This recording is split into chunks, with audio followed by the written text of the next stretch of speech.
what's up? Welcome back to Fixing the Fish. Today, despite the title, I have a sort of little gift for you guys who are true loyal viewers of my channel. I'm sorry the title's misleading, but I want only the people that actually watch my channel to watch this video. So I'm not real worried about how many of you watch it, just that if you're a loyal watcher, that you get the chance to watch this. A lot of people are going to skim over this video because it's mislabeled, and that is definitely intentional. Today we're going to be learning my technique, in my opinion, almost 100% effective way of catching smallmouth bass out of a creek type environment. A lot of people already know this trick, well, technique I should say, and it is very effective. No matter what kind of forage your smallmouth are eating, they will go for the way I present this bait. We're gonna head to the creek and I'll show you what I'm doing, and I'll explain why it works, where you want to fish it, things like that. But again, this video is for my loyal subscribers that watch my channel, and not just the people that just skim past my channel.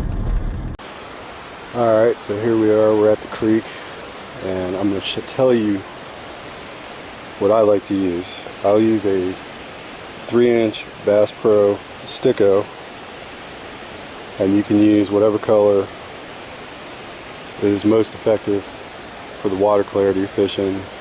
You can try green pumpkin if it's really clear. If it's got a little bit of haze to it, you can use something with sparkles. I believe this is bluegill pattern. And you want a 2/0 straight shank hook, no weight.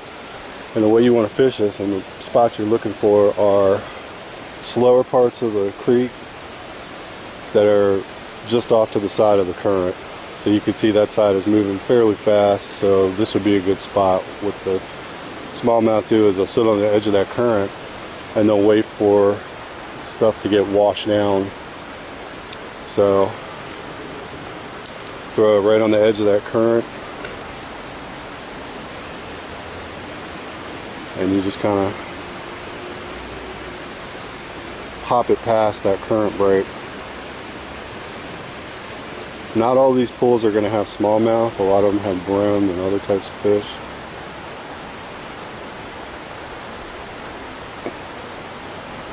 See a little brim, trying to take that. You'd be surprised how big the fish can be in these not that deep spots. I caught a 2-pounder out of here the other day.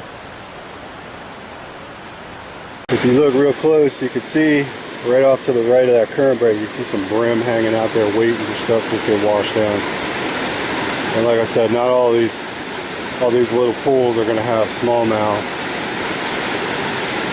Oh, that is a big fish right there. There we go. There's a bass.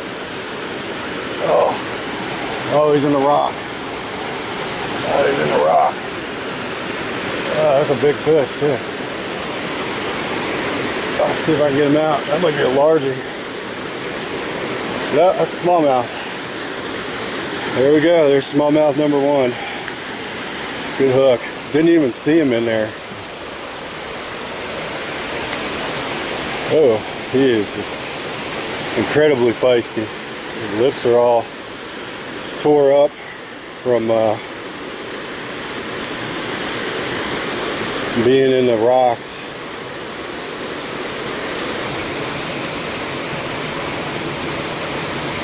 Alright, not a bad smallmouth. I know there's bigger ones in here.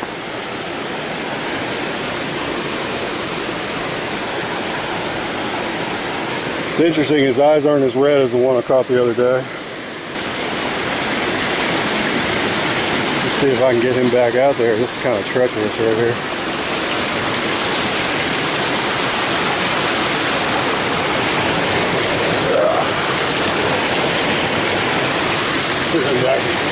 Right over here.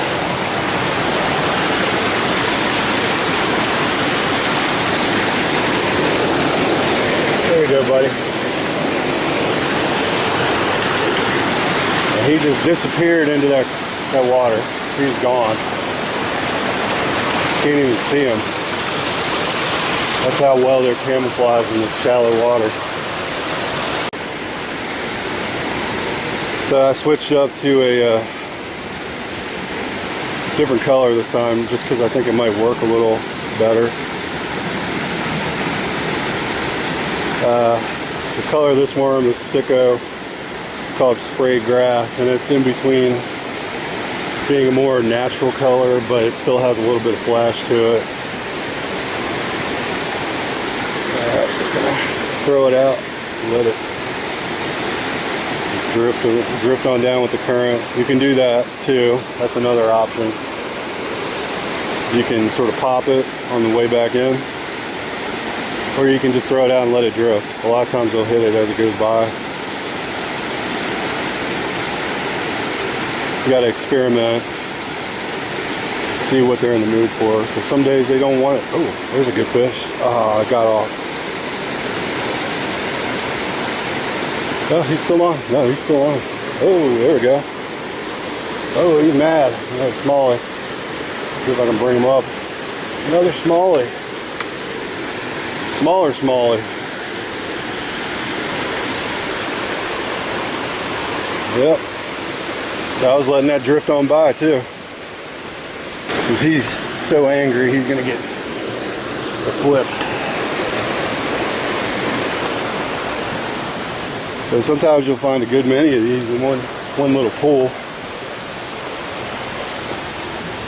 Sometimes you just got to keep moving. You can tell a lot about if the color's right by whether or not the fish are committing to that bite. So if you're getting like half hits, you're not really taking the hook all the way, you might want to adjust your color, go a little more natural. But right now, that was a pretty hard hit. He actually came back for that. He let it go and then he turned around and hit it again. He got a hit there. See if he commits. Yep. He hit it, didn't want it. That probably was a brim. A little red breast. I already caught one little red breast. Just gonna let this drift out. I gotta tell you, it's hot out. Heat index right now is about 105.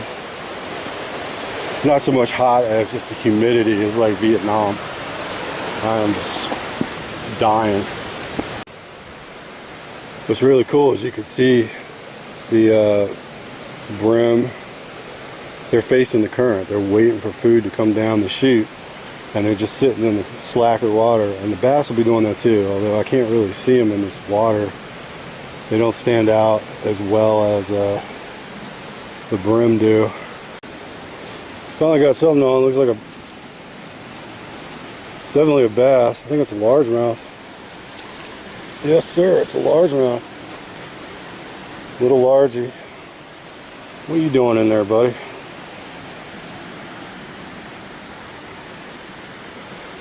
Yep, largemouth.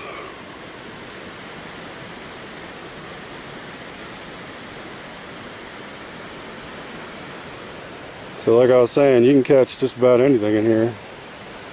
Same water as a smallmouth. And he was hiding in those rocks, just waiting for something to come by.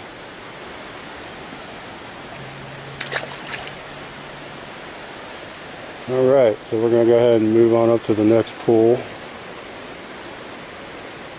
I'm pretty sure that's what I thought was a smallmouth that I was seeing in the water. So there may not be any more bass in here that are substantial. So we're going to go ahead and move on down to our next spot.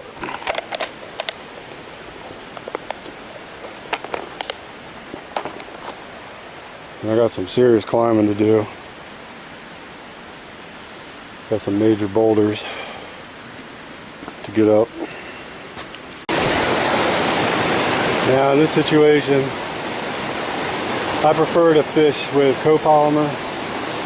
It's got the low visibility fluoro, but it's not as brittle. Of course, if you want to fish something like a braised X, that's good on rocks, that's an option too. But I wouldn't use straight fluoro, especially with the chance that these fish may run up against some of these rocks and cut you off. I think you're just better off in general using a mono or something that can really handle the so that I can handle being abraded. If you're going to go braid, I would definitely go with the lightest possible braid you can go with. Usually in conditions where you have moving water like this, the water tends to be a little clearer unless you just have rain. And these fish, they will see it. So.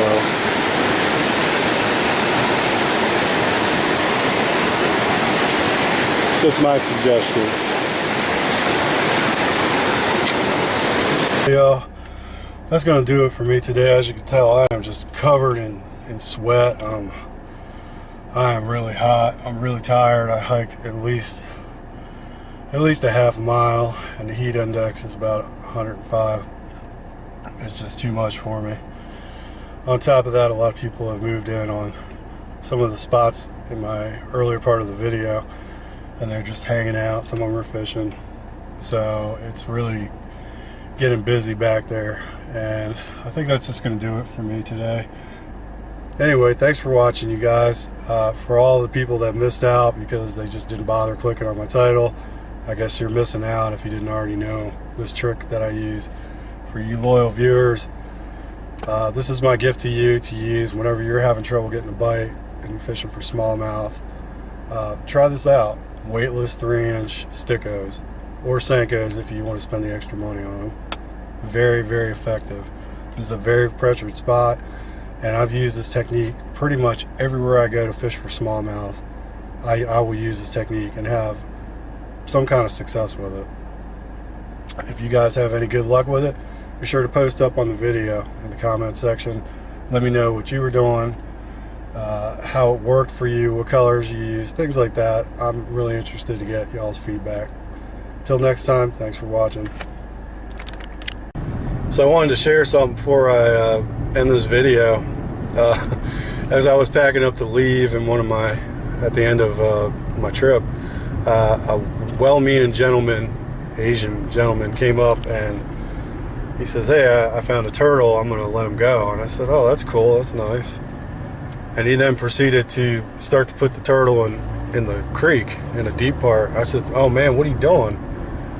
And he's like, "What?" I was like, "That's a box turtle, man. You can't put that in water. It'll drown." And he was like, "Oh, really?" He didn't know what a box turtle was. I said, "Yeah, they don't swim. They're terrestrial, and you put it in the water, it's gonna die." So I know the guy was well-meaning, but if you see people, messing with turtles and stuff, make sure to just kind of check and make sure that they're putting the turtle back where it should be, because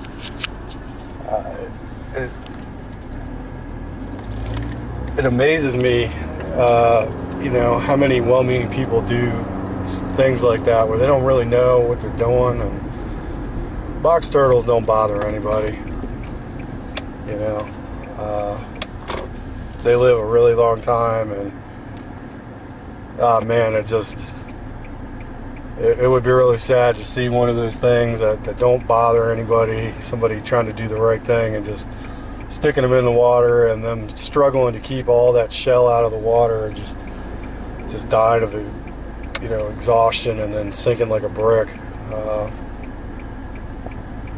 So if you see people doing something like that, definitely stop them and tell them box turtles are not aquatic. Anyway, I just wanted to throw that out there as sort of a PSA.